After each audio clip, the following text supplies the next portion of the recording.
দর্শক, আমরা আমাদের প্ল্যাটফর্ম থেকে কিছুদিন আগে রেমিটেন্সের ওপরে 7.5% ট্যাক্সের যে সিদ্ধান্ত এবং সেটা কার্যকর করা, ট্যাক্স কেটে নেওয়া 7.5% এই ব্যাপারটা নিয়ে একটা ভিডিও করেছিলাম। আপনারা দারুণভাবে সাড়া দিয়েছিলেন, প্রচণ্ড জনপ্রিয় হয়েছিল ভিডিওটা। দেশে বিদেশে বহু রেমিটেন্স যোদ্ধা এতে উদ্বেগ প্রকাশ করেছেন। অনেকে বলেছেন যে আর মানে বৈধ পথে নয়, অবৈধ পথে টাকা, কিন্তু আমরা কোনোভাবেই সেটাকে উৎসাহিত করতে চাই না। অবশ্যই টাকা বৈধ পথেই বাংলাদেশে আনতে হবে, পাঠাতে হবে, সব কিছুই করতে হবে। আপনারা ওই ভিডিওতে হয়তো একটু ভুল বুঝেছিলেন। সেটা হচ্ছে যে আমরা এই প্রশ্ন করেছিলাম যে রেমিটেন্সের ওপরে বলতে প্রবাসীরা যারা প্রবাসে অবস্থান করছেন, চাকরি করছেন, তাদের পাঠানো টাকার ওপরেও এই ট্যাক্স ধার্য করা হবে কিনা সেই সিদ্ধান্ত এখনও কার্যকর হয়নি। আমরা শুধুমাত্র বলেছিলাম এখন পর্যন্ত কার্যকর হয়েছে, অর্থাৎ ব্যাংক টাকা কেটে নিয়েছে বাংলাদেশের থেকে যারা রেমিটেন্স আনছেন, অর্থাৎ ইউটিউব, ফেসবুক সহ বিভিন্ন সামাজিক যোগাযোগ মাধ্যমে বাংলাদেশে যে কোনোভাবে বাংলাদেশ থেকে ডলার ইনকাম করছেন যারা অনলাইন মিডিয়াতে কাজ করে, তাদের ওপরে এই ট্যাক্স কার্যকর করা হয়েছে অলরেডি। আমরা জানি না প্রবাসী রেমিটেন্সের ক্ষেত্রে সেটা কার্যকর হবে কিনা। 7.5% টাকা কেটে নেওয়ার ঘটনা ঘটেছে। আমরা ডাচ বাংলা ব্যাংকের প্রতিনিধির সঙ্গে কথা বলে সেই অডিও যুক্ত করেছিলাম। সেখানে তিনি স্বীকার করেছিলেন, বলেছিলেন যে এই গত মাসে এই সরকার এই সিদ্ধান্ত বাস্তবায়নের জন্য বলেছে, বাংলাদেশ ব্যাংক এটা বলেছে। এটা হবে এরকম একটা আইন 2023 সালে হয়েছিল, কিন্তু সেটা আওয়ামী লীগ সরকার কার্যকর করেনি। প্রফেসর ইউনূস সরকার 2025-এর আগস্টে সিদ্ধান্ত নেয় যে এটা কার্যকর করা হবে।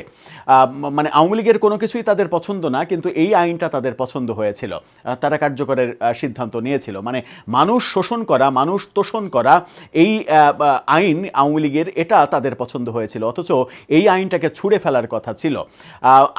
25 আগস্টে এই সিদ্ধান্ত নেয় অন্তর্বর্তী সরকার এবং পরবর্তীতে গত মাসে বর্তমান বিএনপি সরকার সেটা কার্যকর করে। আমরা খোঁজ নিয়ে দেখেছি যে ডাচ বাংলা ব্যাংক এই টাকাটা কেটে নিয়েছে।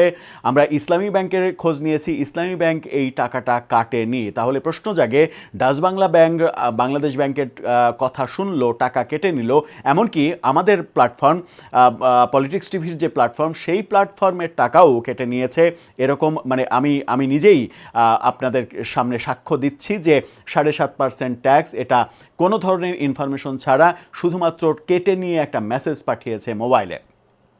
সেই ঘটনার পরিপ্রেক্ষিতে দেশ যখন তোলপাড়, কারণ বাংলাদেশে বিশাল একটা মার্কেট তৈরি হচ্ছে এই বাংলাদেশে বসে থেকে যারা রেমিটেন্স যোদ্ধা হিসেবে কাজ করছেন, ডলার আমদানি করছেন, তাদের উপরে এই খড়গ, যারা নিয়মিত প্রতি বছর ভ্যাট ট্যাক্স দেন, যারা ট্যাক্স রিটার্ন দেন, মানে আমার মতো যারা হাজারো ট্যাক্স রিটার্ন পেয়ার রয়েছেন, তারা প্রতি বছরে ট্যাক্স দিচ্ছে, অথচ প্রতি মাসে সরকার 7.5%, 1 লাখ টাকা আসলে আপনার কাছ থেকে 7,500 টাকা কেটে নেবে, এই সিদ্ধান্ত কোনোভাবেই গ্রহণযোগ্য সিদ্ধান্ত হতে পারে না।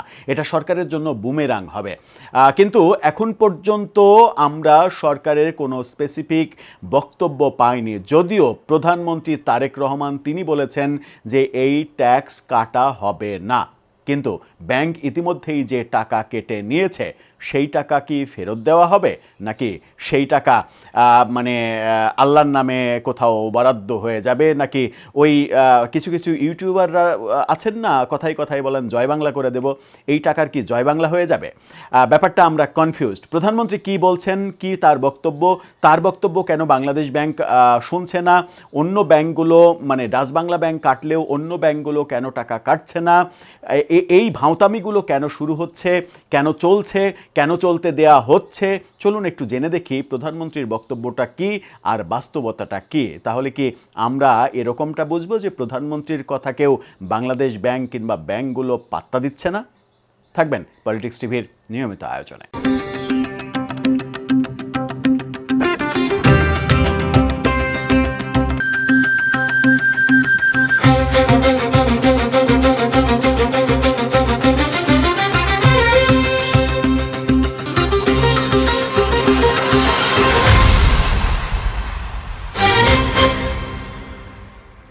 দর্শক, বলছিলাম কন্টেন্ট ক্রিয়েটর যারা রয়েছেন বাংলাদেশ থেকে, বাংলাদেশে অবস্থান করে যারা অনলাইনে ডলার ইনকাম করেন, এই সংখ্যা কিন্তু ব্যাপক হারে বেড়েছে এবং এই মার্কেটটা প্রায় 5,000 কোটি টাকার মার্কেটে দাঁড়িয়ে গেছে। এই যে বড় মার্কেট, এই মার্কেটটাকে আরও বেশি উৎসাহিত করার কথা, কারণ দেশে বসে যারা ডলার ইনকাম করছে, প্রবাসে গিয়ে যারা ডলার ইনকাম করছে, এই ডলার ইনকাম মানে দেশের ইনকাম। তার ব্যক্তির ইনকাম তো অবশ্যই, তার ব্যক্তির ইনকাম হচ্ছে বাংলাদেশের মুদ্রায় ইনকাম হবে, বাংলাদেশ ব্যাংক ডলারগুলো রেখে তাকে টাকা দেবে। কিন্তু বাংলাদেশ ব্যাংকে যখন ডলারগুলো আসছে, তখন কিন্তু এটা বাংলাদেশের মানে যে মানে গচ্ছিত অর্থ, সেই অর্থ কিন্তু আরও ফুলে ফেপে উঠছে। এই যে বাংলাদেশ ব্যাংকের মানে উপার্জন হচ্ছে, সেই উপার্জনে এর আগে 2 থেকে 2.5% প্রণোদনা দেওয়া হতো। 1 লাখ টাকা আসলে আরও খুশি হয়ে বাংলাদেশ ব্যাংক তাকে 2,000-2,500 টাকা প্রণোদনা দিত, মানে উৎসাহ দেওয়ার জন্য। সেটা তো বন্ধ করা হয়েছেই, আবার অতিরিক্ত 7.5% কেটে নেওয়া হবে। তার মানে সব মিলিয়ে 10%, 1 লাখ টাকাতে 10,000 টাকা নাই হয়ে যাচ্ছে। এই ব্যাপারটা কোনোভাবেই তো গ্রহণযোগ্য হতে পারে না। কিন্তু প্রধানমন্ত্রী উল্টো কথা বলছেন। প্রধানমন্ত্রীর কথার সঙ্গে বাংলাদেশ ব্যাংকের সিদ্ধান্তের কোনো আমরা মিল পাচ্ছি না। কি বলছেন প্রধানমন্ত্রী? এই শিরোনামটা দেখে নিন। কন্টেন্ট ক্রিয়েটরদের আয়ে 7.5% কর দিতে হবে না, জুয়েল রানাকে প্রধানমন্ত্রী। একজন কন্টেন্ট ক্রিয়েটরের সঙ্গে মিটিংয়ে তিনি এই আশ্বাস দিয়েছেন, অথচ সেই অনুযায়ী যে আশ্বাস তিনি 2 তারিখে দিয়েছেন, আজকে মানে যেটা 5 তারিখ, সেই 5 তারিখে আসার পরেও এই ধরনের কোনো সিদ্ধান্ত কার্যকর কিংবা যাদের টাকা কেটে নেওয়া হয়েছে তাদের টাকা ফেরত দেওয়ার কোনো ধরনের প্রক্রিয়া আমরা দেখিনি। চলুন একটু ভেতরে ঢুকি।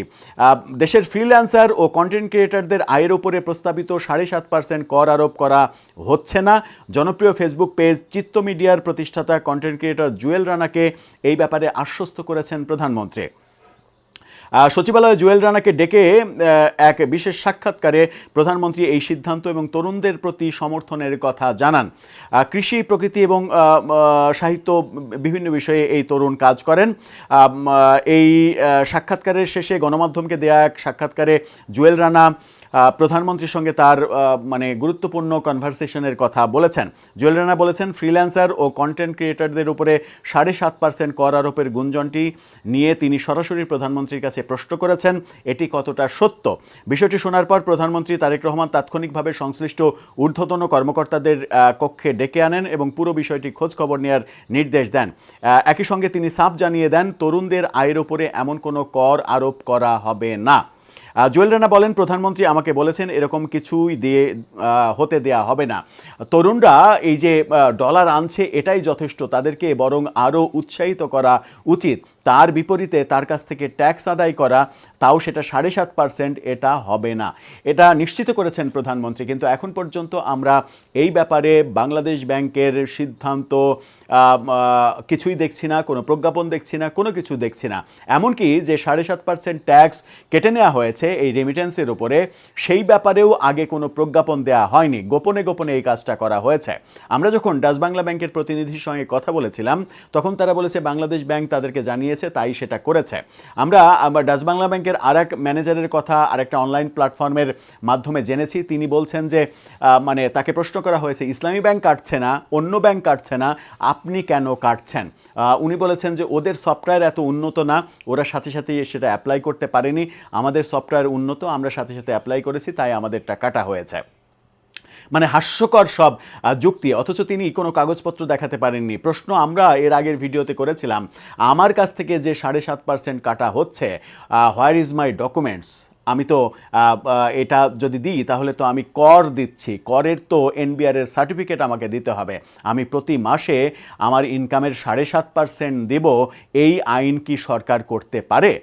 কোনোভাবেই করতে পারে না। কারণ হচ্ছে যে আমি প্রতি মাসে আমার আয়কর রিটার্ন দিই, আমার ইনকামের মানে যারা দেন তার ইনকামের প্রতিটি হিসেব নিকাশ সরকারকে দেয়া হয়, ট্যাক্স দেয়া হয়। তারপরে প্রতি মাসে ট্যাক্স নেয়ার এই সিদ্ধান্তটা পুরোপুরি অবৈধ। যদি আওয়ামী লীগ সরকার করে থাকে সেই সিদ্ধান্ত অবৈধ, ইউনূস সরকার সেটা বাস্তবায়নের সিদ্ধান্ত নিয়েছে, সেটাও অবৈধ, বর্তমান সরকার সেটা বাস্তবায়ন করেছে, সেটাও অবৈধ। যদিও বর্তমান সরকারের প্রধানমন্ত্রী বলছেন এরকম এরকম কিছু করা হবে না।